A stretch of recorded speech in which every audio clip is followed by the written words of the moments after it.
اللہ من الشیطان الرجیم بسم اللہ الرحمن الرحیم۔ السلام علیکم، میں ہوں تفسیر پوائنٹ سے۔ اللہ تعالیٰ کے شکر گزار بندے بنو، جو کچھ اور جتنا رزق اور مال اللہ تعالیٰ نے دیا ہے اس پر شکر کرو۔ اللہ تعالیٰ کا وعدہ ہے جو شکر کرتا ہے اس کو زیادہ دیا جاتا ہے، فرمان الہی ہے۔ البتہ اگر تم شکر گزاری کرو گے تو اور زیادہ دوں گا، اور اگر ناشکری کرو گے تو میرا عذاب سخت ہے۔ شکر کی حقیقت کیا ہے؟ نعمت کو منم حقیقی یعنی اللہ تعالیٰ کی طرف سے سمجھنا اور اس کو اپنی لیاقت سے زیادہ سمجھنا، اور زبان سے اللہ تعالیٰ کی تعریف کرنا، اور اس نعمت کا گناہ کے کاموں میں استعمال نہ کرنا بلکہ اس نعمت کو اللہ تعالیٰ کی رضامندی میں استعمال کرنا شکر ہے۔ شکر کی حقیقت کے متعلق حضرت شبلی قدس سراک لکھتے ہیں کہ شکر دل، زبان، بدن سے ہوتا ہے۔ دل کا شکریہ یہ ہے کہ آپ ہر ایک کی بھلائی چاہیں، کسی کے پاس نعمت دیکھ کر حسد نہ کریں، اللہ تعالیٰ جس حال میں رکھیں اس پر الحمدللہ کہنا زبان کا شکر ہے۔ بدن کا شکر اس طرح ہوگا کہ تمام اعضاء کو ان کاموں میں مصروف رکھا جائے جن سے اللہ تعالیٰ خوش اور راضی ہوتے ہیں، اور اعضاء کو گناہوں میں استعمال نہ کیا جائے۔ اے اللہ ہمیں بھی شاکر بنا، آمین ثم آمین۔ جی ناظرین، ہم سورۃ بقرہ کی آیت وَإِذْ وَاعَدْنَا مُوسَىٰ 40 لَيْلَةً ثُمَّ اتَّخَذْتُمُ الْعِجْلَ مِن بَعْدِهِ وَأَنْتُمْ ظَالِمُونَ ثُمَّ عَفَوْنَا عَنْكُم مِّن بَعْدِ ذَلِكَ لَعَلَّكُمْ تَشْكُرُونَ۔ ترجمہ: یاد کرو جب موسیٰ کو ہم نے 40 شبانہ روز کی قرارداد پر بلایا تو اس کے پیچھے تم بچھڑے کو اپنا معبود بنا بیٹھے۔ اس وقت تم نے بڑی زیادتی کی تھی، مگر اس پر بھی ہم نے تمہیں معاف کیا کہ شاید اب تم شکر گزار بنو۔ حضرت موسیٰ علیہ السلام کی عدم موجودگی میں بنی اسرائیل کا بچھڑے کو خدا بنا لینا اور اس کی پوجا کرنا، جبکہ موسیٰ علیہ السلام 40 دن کے لیے کوہ طور پر گئے تھے۔ سورہ بقرہ سے پہلے نازل ہونے والی جو صورتیں ہیں، سورۃ طٰہٰ، اس میں تفصیل سے بیان کیا گیا ہے، اور آگے چل کر اس میں تفصیل سے بیان کروں گی۔ یہاں صرف انہیں اس کی یاد دہانی کرائی جا رہی ہے کیونکہ وہ اس کی تفصیلات سے خوب واقف ہیں۔ اللہ تعالیٰ انہیں یاد دلا رہے ہیں کہ ان کی حالت یہ تھی کہ نبی کے اوجل ہوتے ہی بچھڑے پر ٹوٹ پڑتے ہیں، حالانکہ نبی نے انہیں فرعونیوں کے دردناک عذاب سے محض اللہ تعالیٰ کے نام پر رہائی دلائی تھی۔ اللہ تعالیٰ یہاں ان کے موقف پر تبصرہ کرتے ہوئے فرماتے ہیں وَأَنْتُمْ ظَالِمُونَ، کہ تم ظالم تھے، اس سے بڑا ظالم اور کون ہوگا۔ آگے آیت نمبر 53 اور آیت نمبر 54۔ وَإِذْ آتَيْنَا مُوسَى الْكِتَابَ وَالْفُرْقَانَ لَعَلَّكُمْ تَهْتَدُونَ وَإِذْ قَالَ مُوسَى لِقَوْمِهِ يَا قَوْمِ إِنَّكُمْ ظَلَمْتُمْ أَنفُسَكُمْ بِاتِّخَاذِكُمُ الْعِجْلَ فَتُوبُوا إِلَى بَارِئِكُمْ فَاقْتُلُوا أَنفُسَكُمْ ذَلِكُمْ خَيْرٌ لَكُمْ عِندَ بَارِئِكُمْ فَتَابَ عَلَيْكُمْ إِنَّهُ هُوَ التَّوَّابُ الرَّحِيمُ۔ اس کا ترجمہ ہے، یاد کرو کہ ٹھیک اس وقت جب تم یہ ظلم کر رہے تھے ہم نے موسیٰ کو کتاب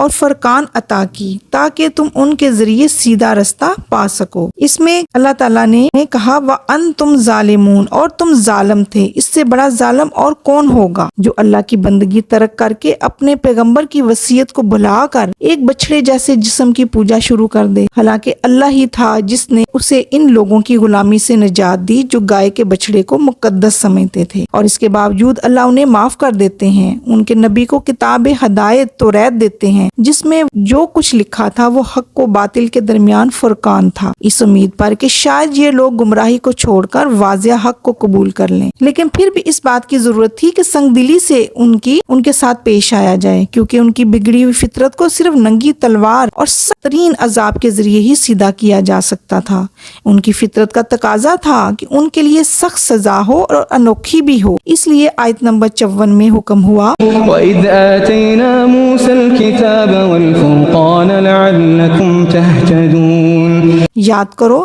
جب موسیٰ نے اپنی قوم سے کہا کہ لوگو تم نے بچھڑے کو معبود بنا کر اپنے اوپر سخت ظلم کیا ہے، لہٰذا تم لوگ اپنے خالق کے حضور توبہ کرو اور اپنی جانوں کو ہلاک کرو، اسی میں تمہارے خالق کے نزدیک تمہاری بہتری ہے۔ اپنے آپ کو قتل کرو تاکہ اسے بھی پاک کر دے اور خود اپنے آپ کو بھی پاک کر دے، تم میں سے فرما بردار محترم قتل کرے۔ اس سخت سزا اور شدید کفارہ کے بارے میں روایت سے یہ معلوم ہوتا ہے بے شک یہ ایک جنگسل اور روح افرزا ذمہ داری تھی کہ بھائی بھائی کو قتل کرے، گویا وہ خود اپنے آپ کو قتل کرے، لیکن ان کے اس بگڑے ہوئے مزاج اور بزدلانہ طبیعت کی تربیت کے لیے یہ ضروری تھا، کیونکہ ان کا مزاج ہر شر پر مائل تھا اور کسی ناپسندیدہ فعل کے کر گزرنے سے وہ نہ چوکتے تھے، اور اگر وہ ناپسندیدہ امور سے رکنے کی صلاحیت رکھتے تو نبی کے غیر حاضر ہوتے ہی وہ بچڑے کی پوجا کرنے پر نہ تل جاتے۔ ان کا علاج یہ تھا، کیونکہ لاتوں کے بھوت باتوں سے نہیں مانتے، ان کے لیے مناسب یہی تھا کہ وہ اس قسم کا بھاری بھرکم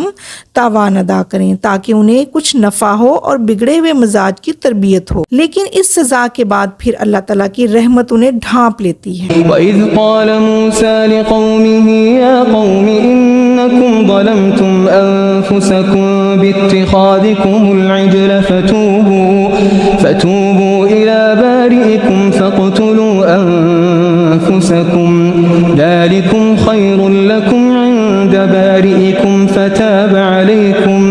إِنَّهُ هُوَ التَّوَّابُ الرَّحِيمُ۔ اس وقت تمہارے خالق نے تمہاری توبہ قبول کر لی، کیونکہ وہ بڑا معاف کرنے والا اور رحم فرمانے والا ہے۔ لیکن بنی اسرائیل بھی تو بنی اسرائیل تھے، وہ موٹا دماغ رکھنے والے دنیا پرست تھے اور عالم غیب آخرت ان کی نظروں سے اوجھل اور مستور تھا، اس لیے انہیں صرف یہی سوچتا ہے کہ وہ رویت الہی کا مطالبہ کر دیں۔ جنہوں نے یہ مطالبہ کیا وہ کوئی عام لوگ بھی نہ تھے، بلکہ ان میں سے 70 مختار اور برگزیدہ لوگ تھے جنہیں حضرت موسیٰ علیہ السلام نے اپنے رب سے ملاقات کے موقع پر پوری قوم سے چنا تھا اور ساتھ لے کر گئے تھے، جن کی پوری تفصیل اس سے پہلے مکی آیات میں بیان ہو چکی ہے اور میں آگے جا کے انشاءاللہ تعالی وہ ان کو بیان کروں گی۔ غرض بنی اسرائیل نے علانیہ اللہ کو دیکھنے سے پہلے ایمان لانے سے صاف صاف انکار کر دیا تھا۔ قرآن کریم یہاں بنی اسرائیل کے آباء و اجداد کی گستاخی کو نقل کر کے یہ بتانا چاہتے ہیں کہ زمانہ قدیم سے یہ قوم ضد اور ہٹ دھرمی میں مبتلا چلی آ رہی ہے، اور ان کی یہ قدیم ہٹ دھرمی اور ہٹ دھرمی کے بالکل